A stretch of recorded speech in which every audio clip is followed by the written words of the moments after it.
Hello বন্ধুরা, আজকে বিকালের একটা ছোট্ট ব্লগ তোমাদেরকে শেয়ার করলাম। দেখো আমি ঘুম থেকে উঠে আর এই যে আমাদের লাকিকে নিয়ে আমি ছাদে এসেছি। তো ছাদে বসে বসে দেখো ও শুধু দেখছে, নিচের দিয়ে গাড়ি যাচ্ছে, তো ওইগুলোর খুব ভালো লাগে দেখতে। তারপরে যে কিছুক্ষণ বসে বসে থেকে ওর সাথে একটু খেলা করলাম।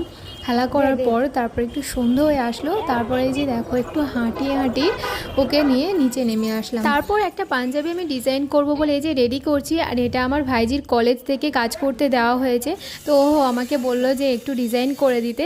কিন্তু আমি পাঞ্জাবি বা অন্য কোনো জামা কাপড়ের ওপরে কোনো দিন ডিজাইন করিনি, কিন্তু আজকে ট্রাই করলাম। তো অনেকটাই টাইম লাগে, কারণ একই জায়গায় বারবার কাজ করতে হচ্ছে, তো তাই জন্য দেরিও হয়ে গিয়েছে অনেকটা। আর আমি তো বেশিক্ষণ বসতে পারি না, তো সেই জন্য আর কি এইটুকুই জাস্ট একদিকেই ডিজাইনটা করেছি। তো এই ডিজাইনটা আমি দুদিকে করবো ভেবেছিলাম, কিন্তু দেখলাম যে একদিকেই ভালো লাগছে, তাই একদিকেই রাখলাম। আর কমপ্লিট তোমাদের